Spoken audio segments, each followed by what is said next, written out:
Where do I begin? Uh, I listened to this YouTube author. His page is it's called Sovereign Living. I think it's one word, Sovereign Living. You know, he tries to teach people how to become sovereigns. Oh, he's really good to listen to. This is just my opinion though. He just went over one of the videos I was listening to. He goes over the whole marriage certificate, the marriage license. I'm sorry, and the birth certificate. And the reason why I'm just taking this time to, you know, suggest maybe it's worth your time listening to him, because it feels like, in a way, he's really trying to help. Just point you down in the direction that he went into when he found all this information.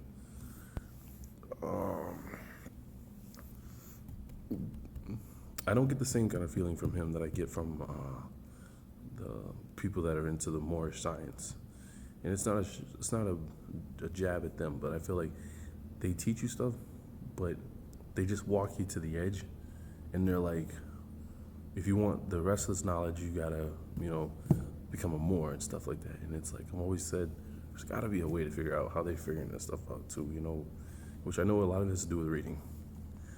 But this guy, he's a European. I gotta put that out there too. But let me just give you an example. And like I said, if you want to check it out, you can. But like I said, I believe his page is Sovereign Living, one word. He went over the marriage license, and he goes into Bouvier Law Dictionary, 5th edition, and he goes into court cases too. He brings up court dockets, so if you print them out, you'll have them for your collection. So stuff comes up, you'll always have your own resource to argue in court. But he goes into the marriage license. He starts reading, about the marriage license, and how, like a lot of us probably you've already know, you're going into a contract with three people. You have three persons. I'm sorry, you, the spouse, and the state. And by doing that, you give them access to your offspring, your children, right? You give them permission to discipline, look at CYS and Child Protective Services, right? Like it's called it, because they're in their opinion, they're protecting their interest in this marriage that the three of you are in.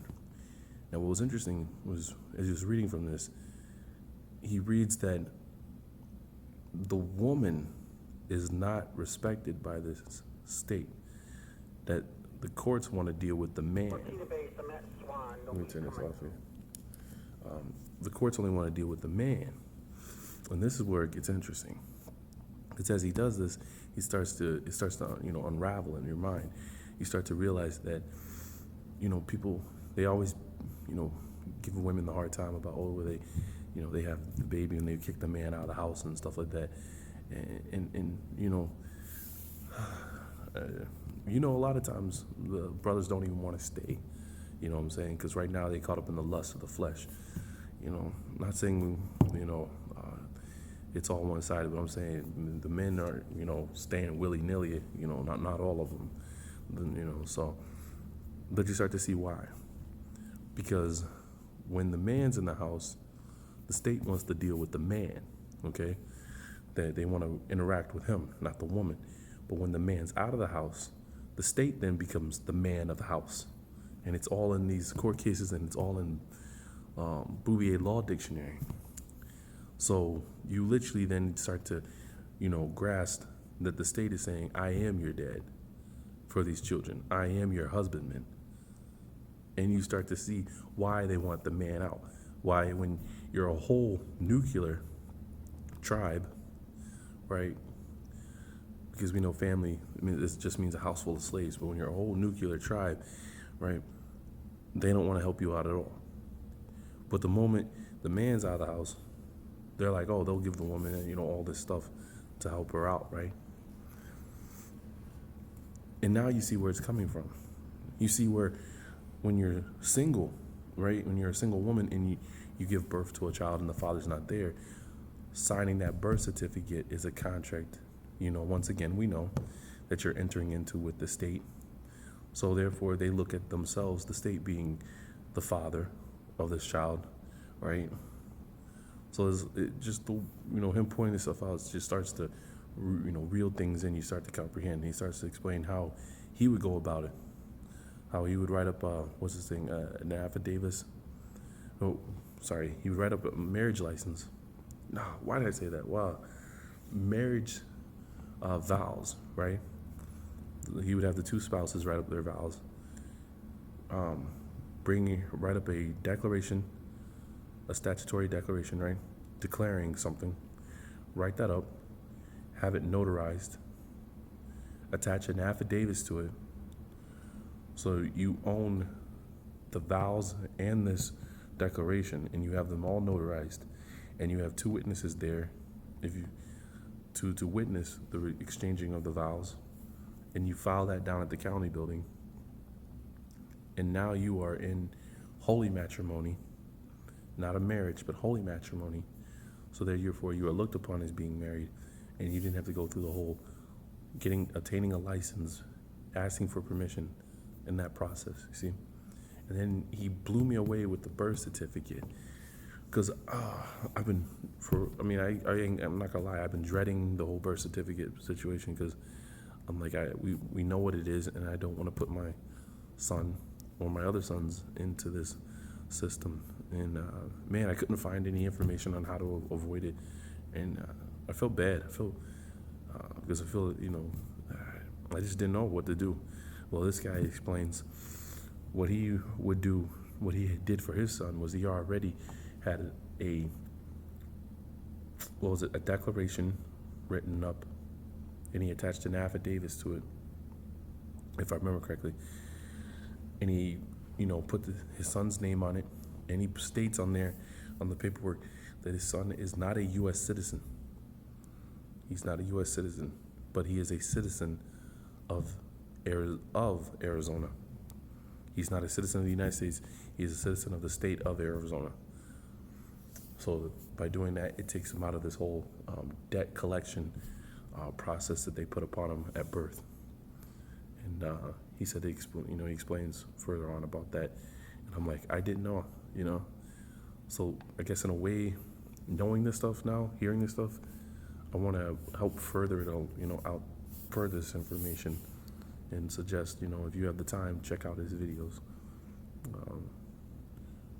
Just because I don't feel right keeping it to myself, you know what I'm saying? Not saying it's mine, but just keeping it to myself. Just, it's something about it. It's like, I've just learned this. I want to get it out there, and say, like, as a group, let's check this stuff out. Let's, see if it applies. Let's see if it works, So, I'm sorry. I've been fighting a chest cold, but yeah, I think that's just about it for this week. Just about it. Oh, no, I just had a few things about Jesus, so bear with me for a moment. All right, so we read in the book of Daniel what the Creator looks like, right? As he sits on the throne, hair white like wool, the color of was it jasper stone? So automatically when you look at the jasper stone, you see this red and black stone, you see this mahogany stone, right? You think to yourself, Jesus is always painted as this Caucasian looking dude, right? How did the Father, who is dominant, right, in color, end up producing a child who's recessive, right? 2 and 2 shouldn't go together. So it might be something you want to ask Christian friends of yours. How did that happen, right? It goes against laws of science. And another thing that was just puzzling me. When the women went to roll away the stone, or went to, take care of Jesus' body, the second time after he was already, embalmed and things like that, you gotta ask yourself, with the women going there, why didn't they take people or men to help them roll away the stone in the first place? What if they would have got there and there was no one there to roll away the stones, right? Would they stay there all day? The author of this story, he sends them there without a man's help or men's help or someone there to help them move the stone on purpose, right? So this is magical buildup where we get there and all of a sudden the stone is rolled away. And it doesn't fit Old Testament scripture, right? Because when we read, was it in the book of Isaiah, it tells us that that the Christ would be killed by his enemies, right? And then buried by his enemies. Now, if we open up these mounds and we see that our ancestors are the remains in these mounds, doesn't that fit? Doesn't that fit? Was it Isaiah 52, Isaiah 53, Isaiah 54, right? The chapters where it's the servants that it's written about. Like, you got to go back and you got to pay attention, because leading up to Isaiah 53, the chapters leading up to it, you'll pick up in, I believe it's in 49, you'll start to pick up that when it talks about he or the I, I mean, the one that this is going to be happening, that's going to go through all this punishment. It's not only are these chapters supposed to be sung as a song, these are songs supposed to be sung. They're not supposed to be read, like they have them. I was reading them now. These were songs that were sung by the Hebrew people. But you realize that the servant are the people. That the one that's crucified are the people. It's not one man, it's the men, the women, and the children of Israel that are going to go through, Isaiah 53 and 6.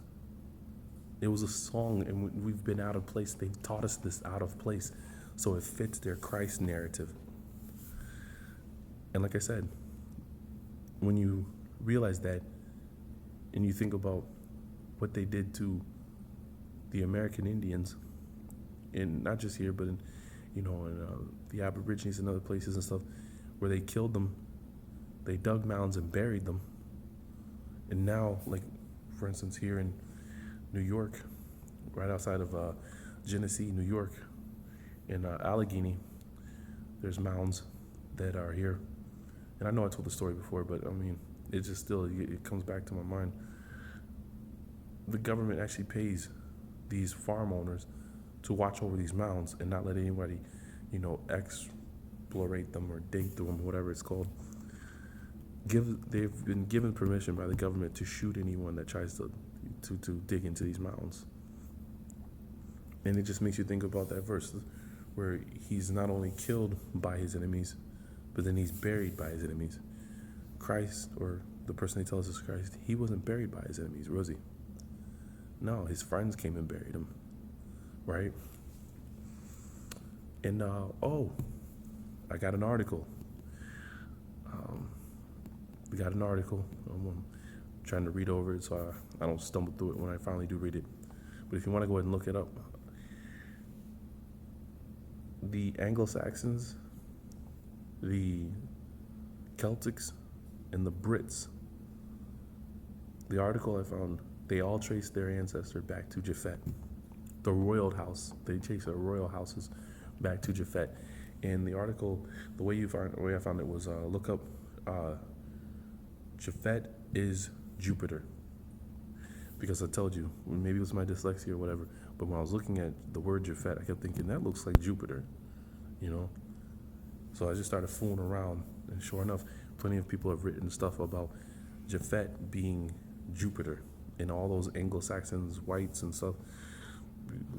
They all they claim to trace their bloodline back to Japhet, but then they also claim that they are, the children of Jupiter. So this is a pretty interesting article. I'll even leave it in the description box if you want to jump ahead, but I still want to read it because it's like they spell Jupiter with an I and not a J and stuff like that. So, all right, everybody, have a good one. I'll see you soon.